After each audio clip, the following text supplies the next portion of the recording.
एक बहुत अच्छी वकील थी। लेकिन कहते हैं ना, बहू कितनी भी बड़ी तोप क्यों ना हो, सास के सामने तो भीगी बिल्ली ही होती है। अरे जनक, क्या बात है। आज रोटी नहीं मिली अभी तक।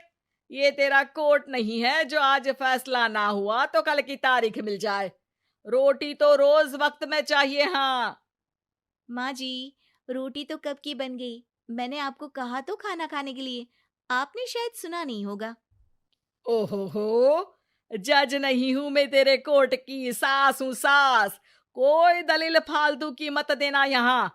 बहुत जानती हूं मैं इन वकीलों को। अपनी बात ऊपर रखने के लिए झूठ बोलने में जरा भी नहीं सोचते। तभी वहां जनक के ससुर आ जाते हैं। अरे भाग्यवान, क्यों बेचारी के काम को कोसती रहती है हमेशा। मैं भी तो था वहां जब ये आई थी तुझे रोटी खाने को बुलाने के लिए। सास को तो अब गुस्सा आ जाता है कि कैसे किसी ने बहू की साइड ले ली।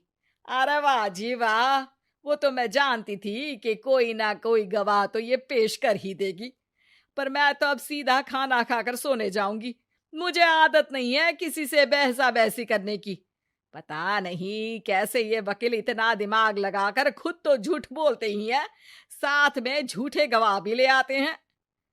जनक को सास के ताने सुनने की अब आदत सी पड़ जाती है। एक दिन जनक वकील की ड्रेस पर काला कोट पहनकर कोर्ट के लिए निकल ही रही होती है कि अरे कहाँ चली काला कौवा बनकर। टोक दिया ना।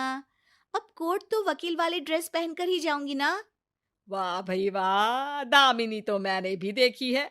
सन्नी पाजी ने ऐसा ही कोट पहना था और कहा था कि तारीख पर तारीख, तारीख पर तारीख। मतलब कि कोई बात करनी है तो बोलिए, वरना वक्त नहीं है मेरे पास खराब करने के लिए। अरे पता नहीं तुझ में क्या देखा मेरे बेटे ने। सारा दिन वकीलों वाली बहस करती है, भोली भाली सास के साथ।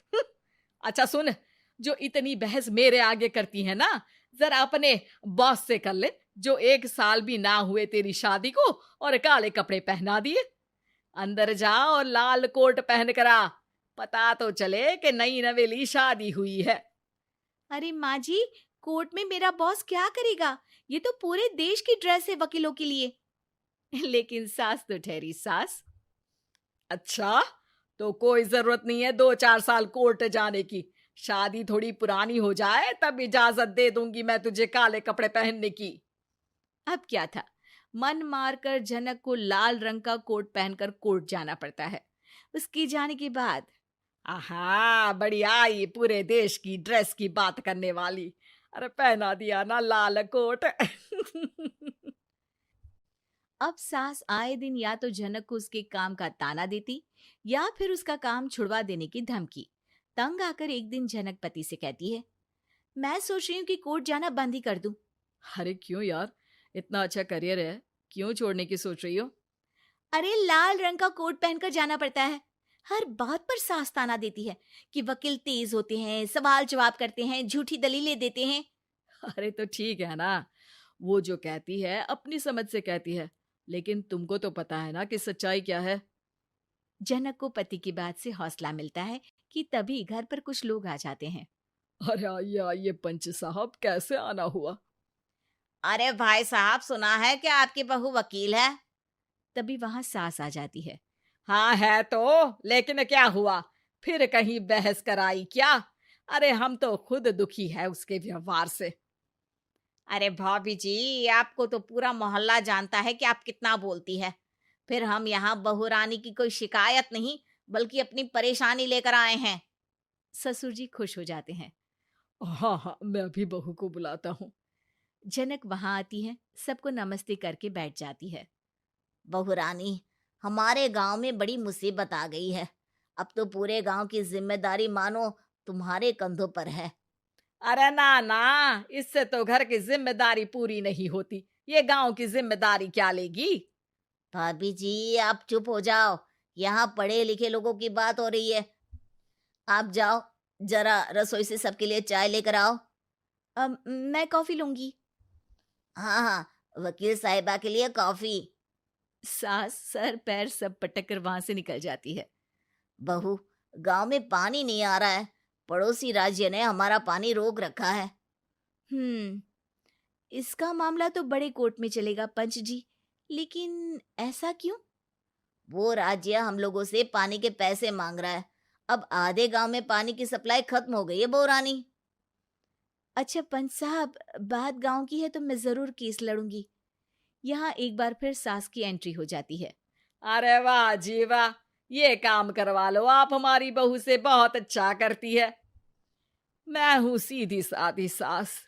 इस लड़की ने कैसे लड़ लड़ कर मुझे साइड कर रखा है, ये तो अब आपको पता चल ही जाएगा। अरे भाभी जी, आपकी आवाज तो पूरे गांव को सुनाई पड़ती है जब आप बहू रानी को सुंदर वचन सुना रही होती हैं। अरे वकील बहू मिली है, फक्र करो फक्र। हाँ जी हाँ, सारी फकर तो हम लोग ही करें। खैर, अब जो केस लड़ेगी और पानी गांव में आ जाता है तो पंच साहब लिख कर देना होगा कि हैंड पाइप में सबसे पहले मेरी बाल्टी और घड़ा भरेगा। अरे फिर तो हम बहू रानी के नाम पर घर पर ही सप्लाई दे देंगे, लेकिन ये इतना आसान नहीं है। बहू, गांव के पास अभी वकील करने की भी पैसे नहीं है तो। अरे पंच साहब, ये मेरे गांव का मामला है, मैं आपसे एक भी पैसा नहीं लूंगी। सास को बहू की बात पर गुस्सा आ जाता है, लेकिन सबके जाने के बाद झनक मन लगाकर गांव की परेशानियों को दूर करने में लग जाती है। और वो दिन भी आता है कि झनक केस जीत जाती है। अरे आज तो प्लम्बर आकर घर तक पाइप लगा गया है। खुश हो जाओ, मेरे कारण तुम लोगों को घर के अंदर ही पानी मिल जाएगा।